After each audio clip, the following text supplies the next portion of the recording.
Depois de um ano e pouco sem estar mexendo no livro que eu estou escrevendo e que para mim vai ser o meu best-seller, o melhor livro de todos os tempos, porque foi a primeira revelação que Deus me deu logo no início da minha conversão, mesmo sem eu ainda não ter entendimento e conhecimento de 99% das Escrituras Sagradas. O livro ele se chamará A Presciência de Deus e o seu plano simples e acessível a toda a humanidade.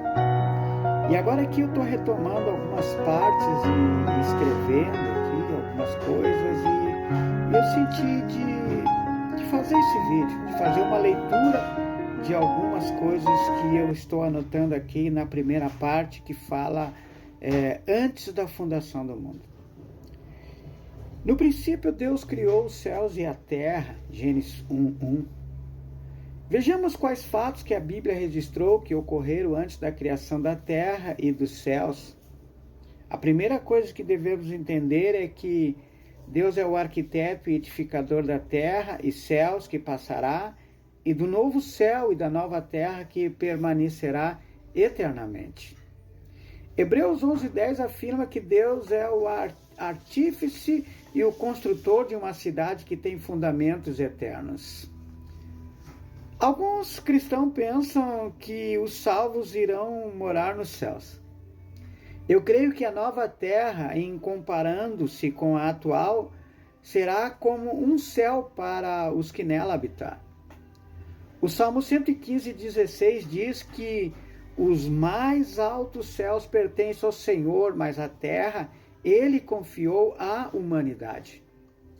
Lá do mais altos céus descerá a Jerusalém celestial, a cidade do Deus vivo, o qual será permanentemente eterna e de beleza inigualável. A Nova Jerusalém será a capital da nova terra que futuramente virá à existência. A Jerusalém atual é apenas uma sombra daquela que virá. Hebreus 13:14. Deus mostrou a pessoas como Abraão, Moisés, João e a outros servos as coisas futuras.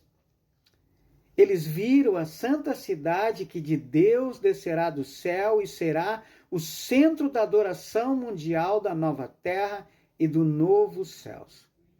João diz em Apocalipse, versículo 21, do 1 ao 2, eu vi o novo céu e uma nova terra, porque já se for o primeiro céu e a primeira terra, e o mar já não existe.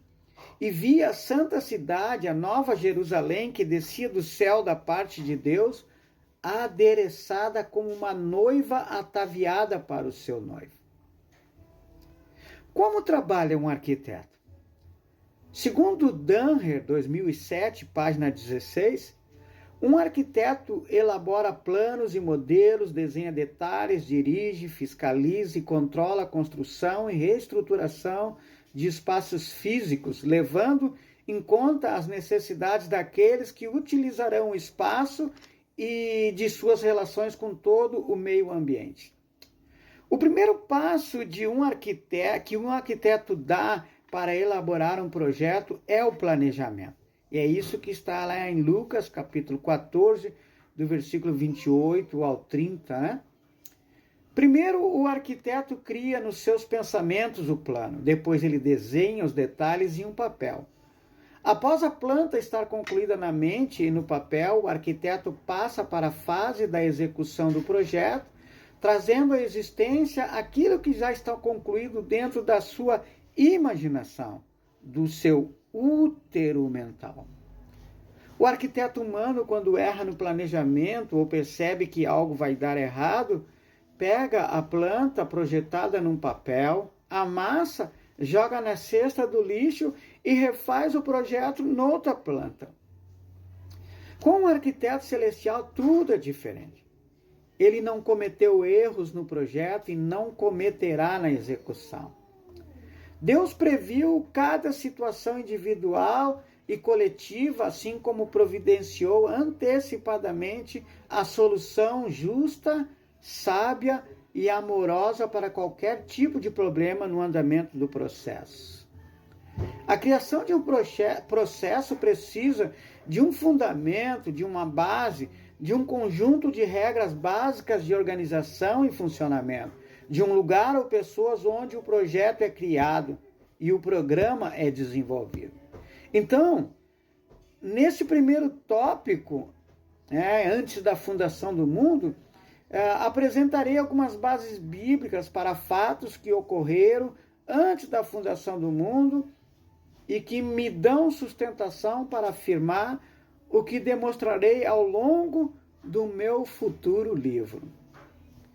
Antes da fundação do mundo, 4 coisas fundamentais foram planejadas. A primeira, conhecimento e livre-arbítrio. Foi dada a oportunidade do ser humano conhecer o bem e o mal, ter a opção de acreditar ou não no que Deus disse a respeito do que este conhecimento geraria e fazer a escolha livre de crer e obedecer em Deus ou não. A segunda coisa, foi planejada a salvação. Haveria a necessidade de um plano de salvação e de um Salvador, para uma humanidade fadada à mortalidade eterna, por causa da decisão equivocada de Adão, o qual decidiu conhecer o bem e o mal fora do tempo e da vontade de Deus. O descrédito e a desobediência geraram a primeira morte. A terceira, criação de lugares transitórios, passageiros, temporários, um exílio. A terra e os céus que passarão é um deles. O paraíso é outro. E o inferno que será lançado dentro do lago enxofre são lugares por onde o ser humano deveria passar como peregrino, vivendo neles por algum tempo, exilado, até chegar no destino final. E quarto, a criação de lugares permanentes, a eternidade, que seriam o novo céu e a nova terra, e o lago de fogo e enxofre, que é a segunda morte. Estes são o destino final da humanidade, de acordo com sua fé e decisão pessoal. Então, o que aconteceu antes da fundação do mundo? Vamos às Escrituras Sagradas para ver? Primeiro tópico. Antes da fundação do mundo, Jesus foi gerado com um e para um propósito. Antes de Deus criar todas as coisas, Jesus já existia. A partir de Jesus foi tudo criado.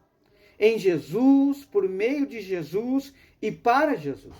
Jesus é a origem de toda a criação visível e invisível aos olhos humanos. Jesus é a matriz imaterial de toda a criação material e espiritual. O propósito final da criação será de tudo convergir para Jesus no final dos tempos, tanto as que estão nos céus quanto as que estão na terra. Efésios 1:10. O resgate do ser humano, ou a redenção da humanidade do presente mundo que jaz no maligno e que passará, foi planejado por Deus antes da fundação do mundo. O Salvador Jesus foi gerado antes do pecador existir. A salvação em Jesus foi planejada antes do pecado acontecer. Jesus é o fundamento e a matéria-prima utilizada na criação de tudo. Jesus é a origem, nele, o agente por ele e o destino final para ele. Em Jesus foram criadas todas as coisas no céu e na terra, as visíveis e invisíveis. Tudo foi criado nele, por ele e para ele. Jesus é antes de todas as coisas e todas as coisas subsistem por ele. Ele é o primogênito de toda a criação.